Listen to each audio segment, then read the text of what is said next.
Hi, everyone, and welcome to the Future of Energy, our monthly webinar series presented by the Denver Museum of Nature and Science and the Institute for Science and Policy. I'm Trent Noss, managing editor at the Institute and your host for the series. Thanks so much for joining us. If you're back for joining us again, welcome back. If you're joining us for the first time, welcome. We're glad that you discovered this series. This is episode 8, and today we are going to be talking about money, entrepreneurialism, and investment, which are important factors in the ongoing energy transition. A few housekeeping notes before we get started. These episodes are recorded and they're available on the Institute's YouTube page after the fact. So if you miss an episode, want to catch up on something that you didn't see before, everything will be available. And of course, we'll post everything on our social media channels as well. So today, I'm really excited to have this conversation. We are in the midst of a really exciting time in the clean energy transition. There is a lot of investment happening at all kinds of scales, from small businesses, entrepreneurs, startups, and then at a much larger level, governments, hedge funds. There's a lot of interest and investment happening at all these different levels. And so we're going to unpack it today with someone who knows this landscape very well and can speak to some of the interesting elements that have been happening in recent decades. So let me welcome in Seth Terry. He is the CEO of New Day Hydrogen and a longtime friend and advisor to the Institute and a longtime entrepreneur in this space. He's worked in food, water, energy, fuel, all kinds of interesting areas. Seth, thanks so much for joining me. Thank you so much for having me. I love what you guys are doing at the Institute. I love what you do with this series. So very honored that you've invited me on. I will share my screen here. I have a very short deck and we'll put it into presentation mode, hopefully. And does that look okay, Trent? And are you hearing me all right? All looks good. Okay, excellent. Well, I'm going to tell you, as Trent had suggested, I'm CEO for New Day Hydrogen, and I'll speak to how we feel fast fueling and clean air fit into the emerging transportation transition taking place here in Colorado and across the nation and across the world. But before I do that, I will give a little bit of background on just what it is that I've kind of done from a CV perspective, if you will. First thing I did, I guess, I was born. I was born here in Colorado, Denver, Boulder area, and I spent most of my life here. But as part of that, I feel very much attached to this landscape, to this place, and its place in our beautiful democracy of the United States. So this is all very important to me and has a very strong connection to what has become me going forward. That said, my education, I was thinking back on this, it really does go back in many ways to the Denver Museum, which at the time was, when I was a young kid, was the Museum of Natural History. Spent a lot of time there and really had an appreciation both for nature as well as the vast time scale of the natural world in which we live. I think that had an important formative aspect. Left Colorado to go to high school and college back east. I ended up actually becoming a history major, particularly in French history, while I was at Princeton University. And as part of that, had the great opportunity to spend 2 summers living and working in France and got some very important global perspective while I was over there doing that. As far as early career, I spent first job coming out of college in management for information systems, consulting in that before really getting back to what I think were the greater roots for my own passions, which were in science and natural systems. I earned a PhD at the Colorado School of Mines in the Environmental Science and Engineering Division, and then spent some time working at Tetra Tech as a consultant in water and wastewater treatment. However, the entrepreneurial itch hit me while I was in working in both School of Mines and at Tetra Tech, and ended up founding a company that produced sustainable, harm-free protein in the context of treating wastewaters and scavenging nutrients from breweries and other food and beverage manufacturers. Did that, wrapped up, had an exit in 2016, and then have moved into energy efficiency and now into hydrogen with the work in New Day Hydrogen. And so that speaks a lot to kind of what I've done, but I don't think that it really gets at who I am and why I'm doing what I'm doing right now. So I wanted to put together this little bit of slide here that speaks a little bit more to on the personal journey that I've taken. And really gets back to, as I say, those Colorado roots and the place. I spent a lot of time in the mountains of Colorado, spent a lot of times hiking and camping, and subscribed very much to the leave no trace philosophy. As I grew older and saw more of the world, I really wanted to be able to apply that on a global level, and really that's what got me into my first career in water and wastewater treatment. Moving, kind of towards understanding of the biological processes that were involved with that, moved me into food, the sustainable protein space, and now into zero emissions energy. As I have progressed along this pathway, I feel like I'm almost kind of honing in more on the root cause of some of the issues that we're facing with respect to climate change. So, getting back to that zero emissions thought and what we're doing at New Day Hydrogen, why do I care about zero emissions? Well, as I said, place has always been something very important to me. And, this is Denver, Colorado. This is, the place that I idealize. And, on a day like today, pristine and gorgeous, it looks very much like this picture right here. However, that is not always the case. And this is what drives me to action. We are looking at an increasing occurrence of skyline that looks more like this picture now.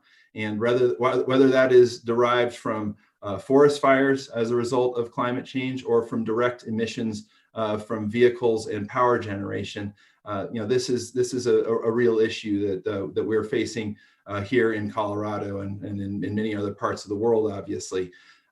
Our stake is such that with respect to greenhouse gas emissions, the governor's office this year put out a pollution reduction roadmap with respect to greenhouse gases. And in that report are calling for 940,000 electric vehicles to be deployed on our roads between now and 2030, the end of the decade. Well, that's only 9 years away. And our reality right now, with about a decade of deployment for battery electric vehicles, is that we're just over 30,000 electric vehicles on the road right now. So our thinking is that battery electric vehicles cannot serve all customers.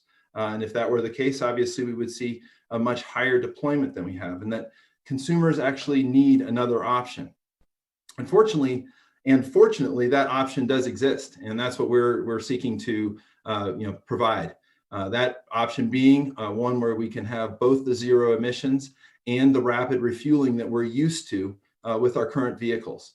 We can do that by looking at fuel cell electric vehicles, FCEVs, and these are vehicles that only emit water vapor as a result of their energy consumption.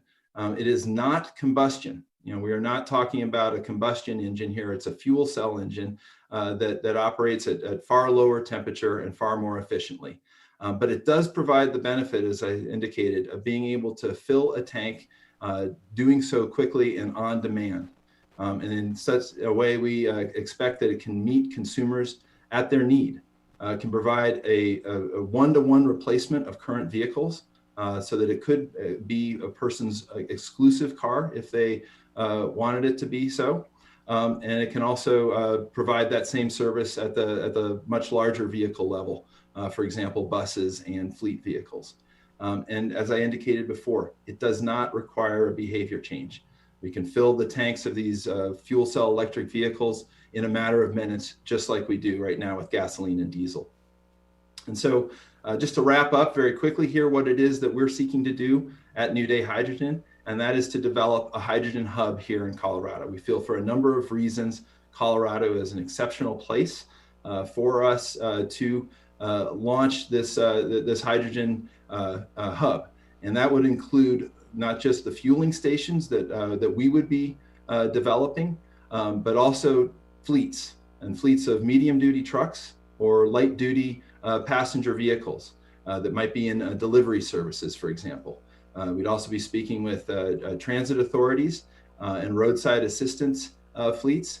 And obviously, if we're going to deploy these fuel cell electric vehicles, there has to be some maintenance that goes along with that. So it's bringing together a large number of stakeholders, many of whom we've already had substantial conversations with in order to create really what's going to be an alternative to our current combustion engines and a new way of having electric vehicles on the road that extends beyond battery electric vehicles.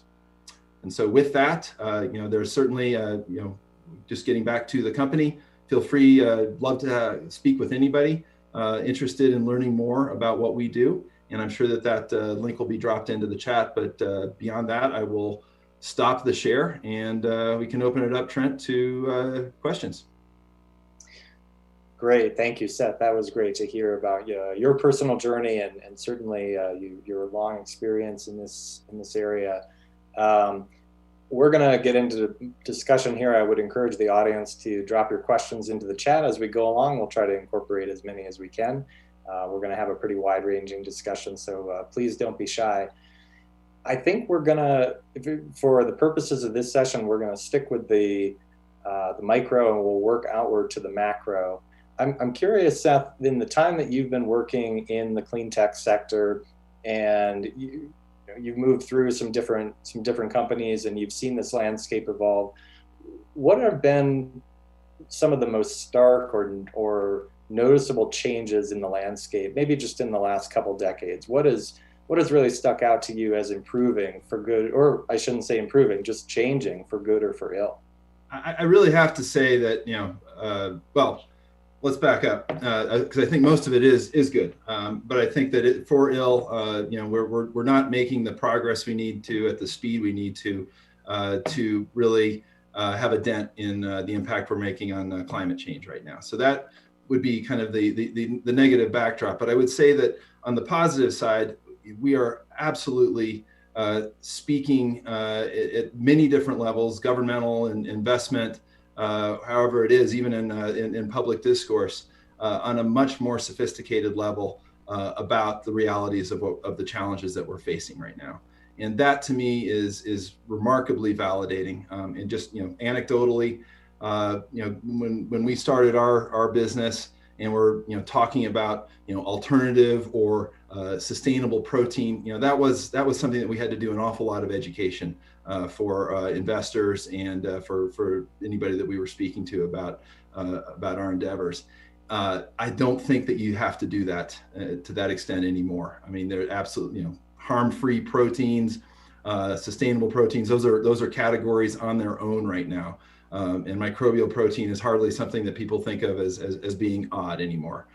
So, looking at it, from that lens, same thing you can apply to renewable energy as well. I mean, it was certainly, an idea, 5-10 years ago that, wow, okay, we might be able to apply wind, we might be able to apply solar, in some niche type of applications. But I don't know that people really anticipated the degree to which those would become, the low cost new types of energy to put on to grids, and that coal would be replaced and retired to the extent that it has been and will continue to be.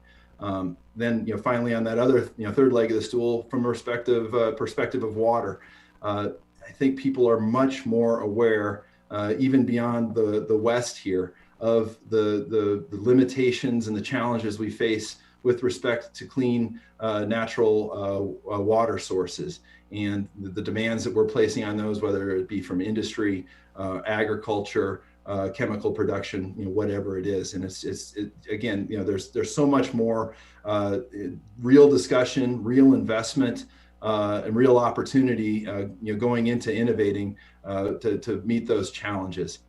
So that's super exciting. And then the last thing that I would say that, wrapping all that together, I'm a big tent guy, and the fact that you can put, all these and people together, and people are starting to speak holistically about, how these challenges can be met, whether from an economic perspective, from a technical perspective, but across water, across energy, across food, and really starting to look at these problems as things that are certainly not neat solutions, where there are no neat solutions are available, but where they really need to be tackled in a very holistic manner.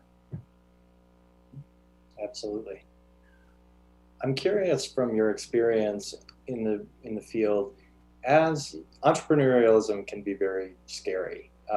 It's a lot of risk involved, and I'm curious, as you have developed products and services and tried to build out market demand for them, what are some of the challenges there? You mentioned earlier in your opening remarks about the idea that it's hard to get people to change their behavior sometimes. We sometimes build to make that the ease of transition much simpler. I'm curious about building out demand and building up recognition for something that can be potentially very disruptive if it gets a toehold. Yeah, and I think that that's a place where one of the biggest challenges really is inertia. I mean, it's so much easier to go the route that is already proven, that is already in a marketplace, and from that extends whether you're speaking to regulators or investors. It's kind of tough to be first out there, and yet as an entrepreneur, of course you are deluded into thinking you've got this great view of this wonderful future, and therefore you are willing to be the tip of the spear. And so, along with that really comes, absolute recognition and a willingness to, provide education across as many different, groups and stakeholders as you possibly can, in order to advance that vision into that, brighter future that you can see, and not so many people are seeing it in the same rosy way that you are, and they are skeptics, and so and that's fine. I mean, there are a lot of different competing interests, of course, to bring to bear, and it can't be all kind of starry-eyed dreams. It's also got to be about the pragmatism of putting together projects and being able to provide return to investors that meet their needs as well. Sure, absolutely. Well, we're getting a lot of great questions in the chat about your business and hydrogen specifically, so I want to stay there for a minute. Tell me about how you're approaching, how you're positioning hydrogen as a solution, and how hydrogen can fit into some of our current needs and wants, especially in the wake of looking at potentially a big infrastructure bill coming up, and a new transportation secretary, Pete Buttigieg. How are you looking at some opportunities in this sector to build hydrogen in? Yeah, well, like I said, to me, it's so much about driving towards decarbonization, and there's clearly an imperative for doing that and increasing recognition around doing that. But there are different ways to do that, especially in transportation. And if we look, exclusively and saying, that the best means of doing that is to completely decarbonize transportation, well, that leaves you kind of with two options: battery electric vehicles and fuel cell electric vehicles. I think that one of the challenges right now is that there's a lot more recognition around the presence of battery electric vehicles than there is around fuel cell electric vehicles. And so that's what we are trying to do as part of that education process is really bring out the places where fuel cell electric vehicles can meet consumers and fleet users at their needs. And if you have a what's called heavy duty cycle or long haul type of approaches, where you can't afford the time to recharge a battery over night, or you don't have a place devoted in your home to be able to recharge every night, or you're going to have a trip that you need to take that is going to take you beyond really, what is the range that you might have in cold weather, or going up steep grades, or whatever it is. There are lots of applications that speak to fuel cell electric vehicles over battery electric vehicles. And so, as part of bringing those out there to attention, speaking to, for example, there was an article, I believe, today in USA Today that speaks a lot to how battery electric vehicles, really are at this point supplementing many users who also own their own standard combustion engine type of vehicles. And so that, the average electric vehicle is putting something like 5,000 to 6,000 miles per year, whereas the average vehicle is putting more like 12,000 to 13,000 miles per year. So it's clearly indicating that, not all of our needs, our average needs, are being met with battery electric vehicles. And yet, as I say, the imperative is there. We've really got to electrify transportation. So as far as what we're trying to do, it's really about, we feel like putting in that fueling infrastructure is critical, obviously, but we can't do that alone. I mean, it doesn't make sense as, going back to, from an investable position, it doesn't make sense to put in that infrastructure unless you have offtake for that infrastructure. And so we're spending a lot of our time right now speaking to the fleet owners and others about how hydrogen would play well into their decarbonization efforts.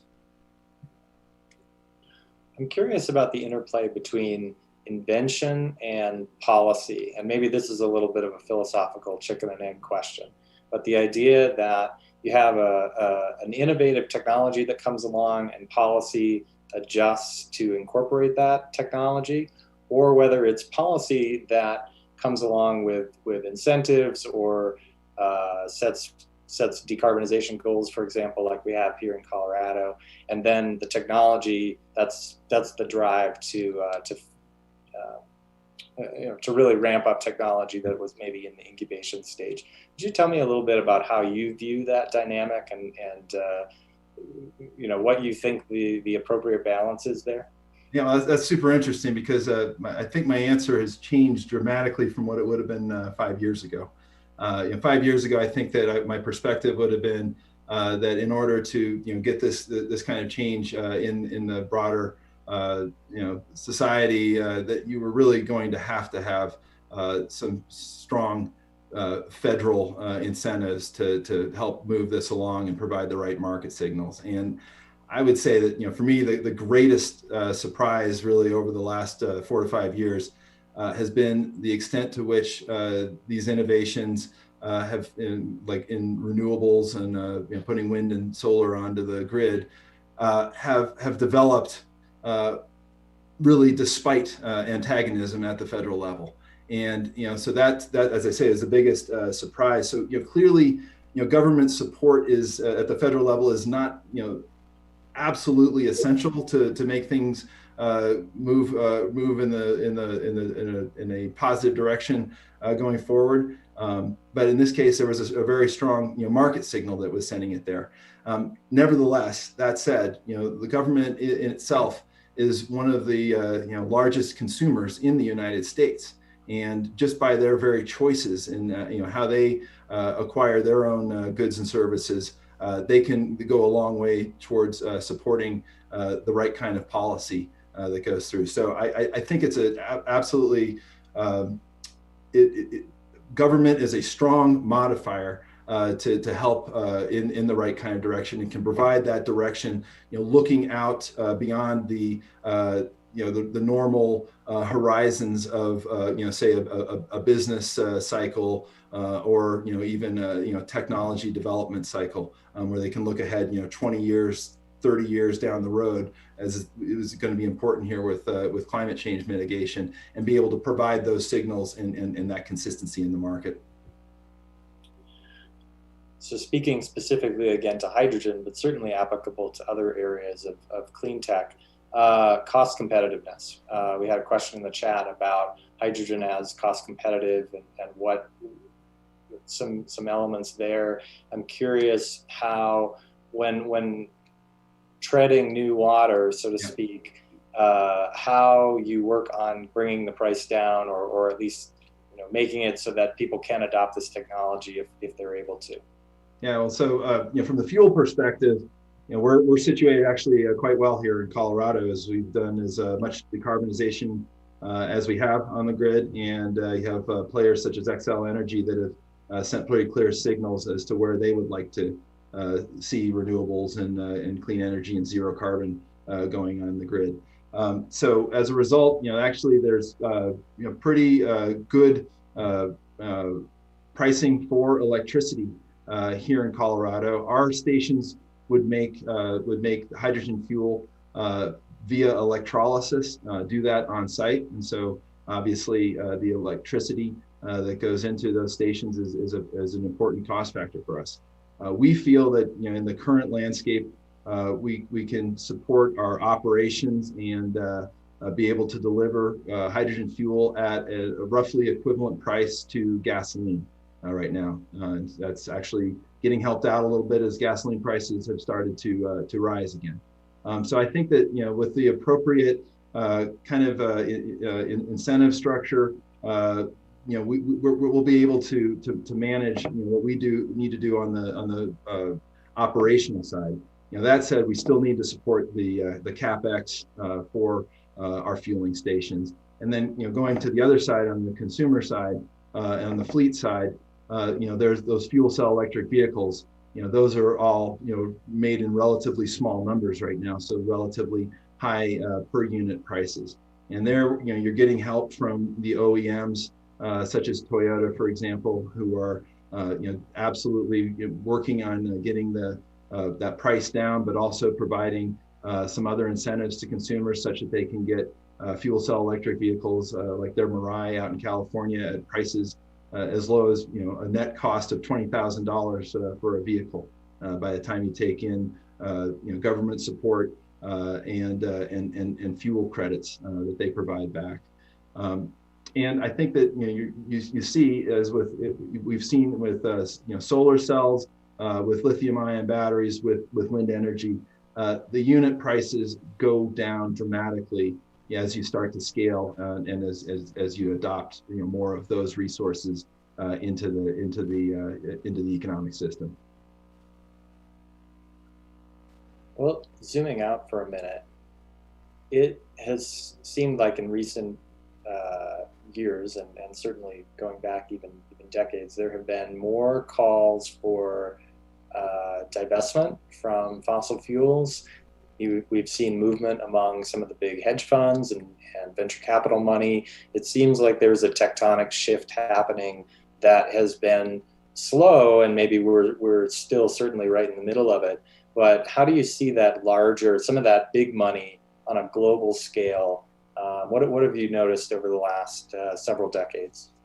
Well, you hit right on it. I mean, that people in very large institutions at the investment level are even speaking in terms of decarbonization and looking at that is a massive tectonic type of shift here already in the landscape.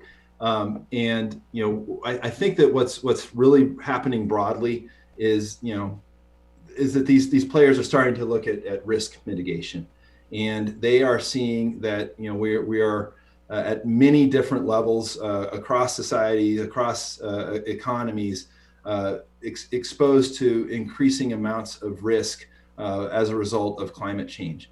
And if you back that up further, kind of go down to those root causes, like I was explaining in my journey, energy is so much at the root of a lot of that. And so I think that this speaks really well to why you're seeing the Larry Fink of BlackRock coming out what was it, 3 years ago already, talking about how they're going to start putting a lot of their the companies in which they invest on notice.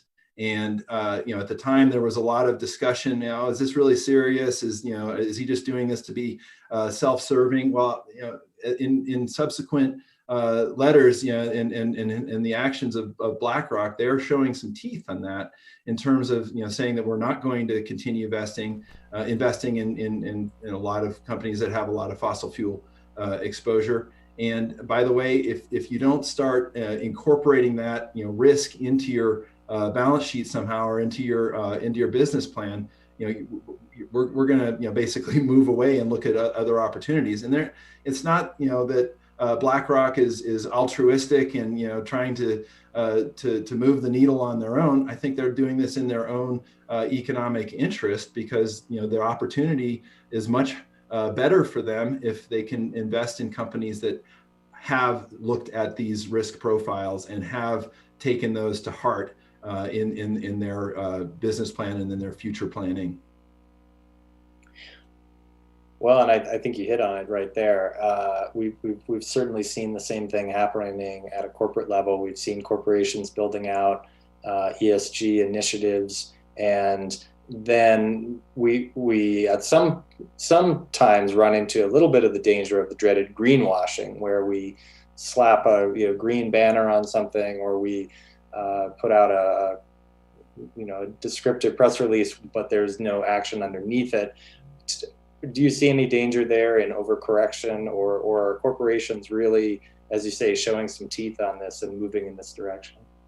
Yeah, well, I think that there's always that risk, and I think that you step back a little bit further on this, and you have a lot of interest in investing in so-called ESG companies, and I never understand what is meant by an ESG company, because you can't really sell ESG as a product, so much. Maybe some consulting services or something along that, but I think that really what it speaks to is is a company aware, going back to that last question, of what these risks look like going forward, and whether those are from an environmental perspective or from a social perspective or governance perspective.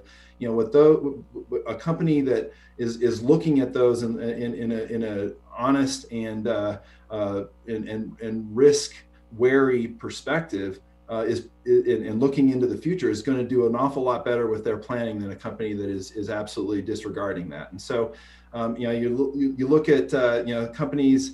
I think it was BP in the news this week, who had divested of some of their assets that were particularly dirty assets from a fossil fuel perspective, and use that in there to kind of boost their green credential. Well, they got hammered by that in the press, because they weren't actually getting rid of those; they were just offloading them onto somebody else.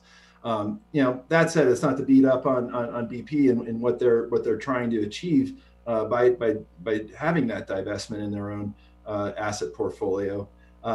But I think that speaks to the fact that there are more people watching right now, and that they are holding these companies more accountable for their actions. And I think this is ultimately a good thing for all of us, because if we're all of us, I should say, who are intent upon getting change that mitigates climate effects. And how do you think COVID looms so large over all these discussions? Are there ways that you think that COVID has scrambled the equation at all? Are there some opportunities as the pandemic eventually recedes here that we'll be able to take advantage of? Yeah, well, I think that what was something that I hoped for right when this happened, and again, you want to fix one problem, but I also had hoped that it would focus attention on another problem. And that is, I viewed the acute problem of COVID and the chronic problem of climate change, and that those really require a very similar type of conversation in order to address those, because they're such broad societal and global issues. I think that what has been such a surprise to me as we've gone through this is the accelerator for change that COVID-19 has proven.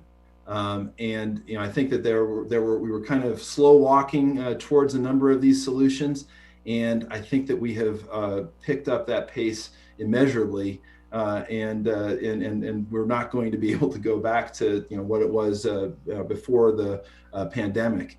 I think that on that note, we've got a significantly increased appreciation around the challenges and the role that science plays, and this Institute for Science and Policy is a big piece of that.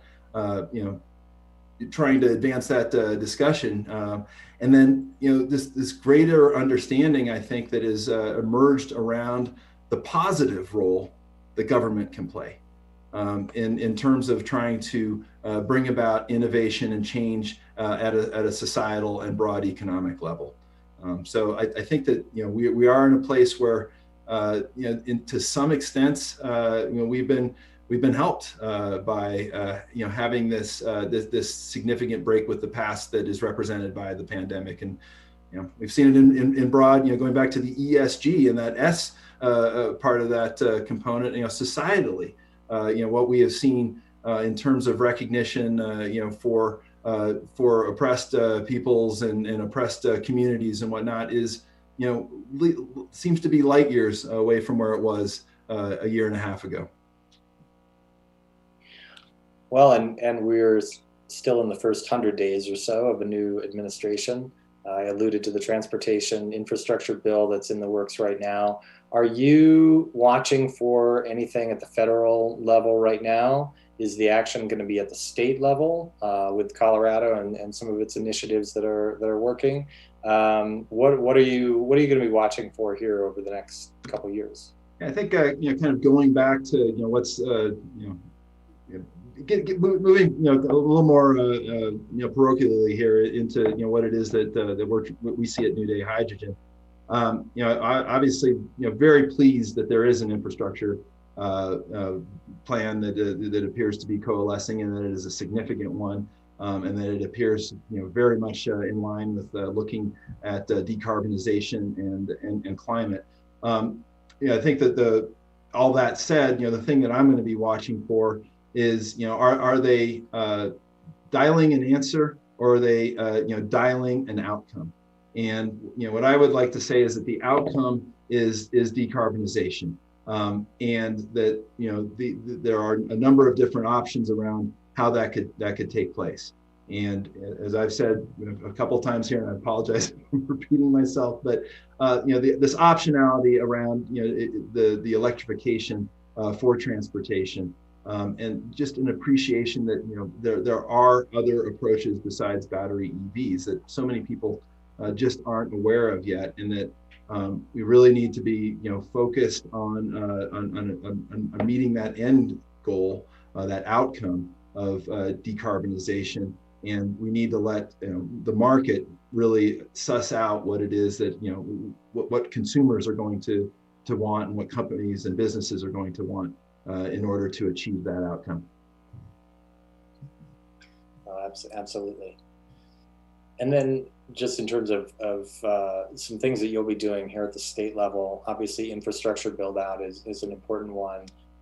We had a couple questions in the chat about retrofitting, and the question of whether these EVs are going to have to be, are they all separate vehicles? How difficult is it going to be to retrofit existing stations? Maybe have a word about that. Yeah, so it's interesting at the vehicle level. I mean, although it is certainly possible to retrofit, whether you're talking batteries, whether you're talking hydrogen, it's really not going to be an economical option. So I think that will be a great place as it is right now. You're seeing with battery electric vehicles, some devoted hobbyists who are converting classic cars into EVs. I think that's going to be where that's going to stay. So unfortunately, it is going to be new vehicles. That said, you go back onto the infrastructure side, and one of the great things about hydrogen is that it's a substance, it's a molecule that we're transporting. And in that way, it's, analogous in a lot of ways to, natural gas, which we're moving through pipelines, or liquid fuel that we're moving into market. And there are technologies that can utilize existing fueling station infrastructure, for example, underground tanks at an existing fueling station, which could put a liquid organic hydrogen carrier, would be the way that the hydrogen is brought and trucked in using an existing type of transportation, liquid transportation vehicle, bring that in and deliver a hydrogen carrier to the fueling station in a way that's very analogous to what we're doing. Then on site, there would be equipment that would basically dehydrogenate that liquid, which is an oil, and then use that hydrogen for refueling vehicles. So it's a really, again, one of the things I like about hydrogen is that you can repurpose a significant amount of existing infrastructure, and even if you start looking up at power plants, there's a lot of good work being done at retrofitting existing power plants, even coal plants, to be able to burn hydrogen.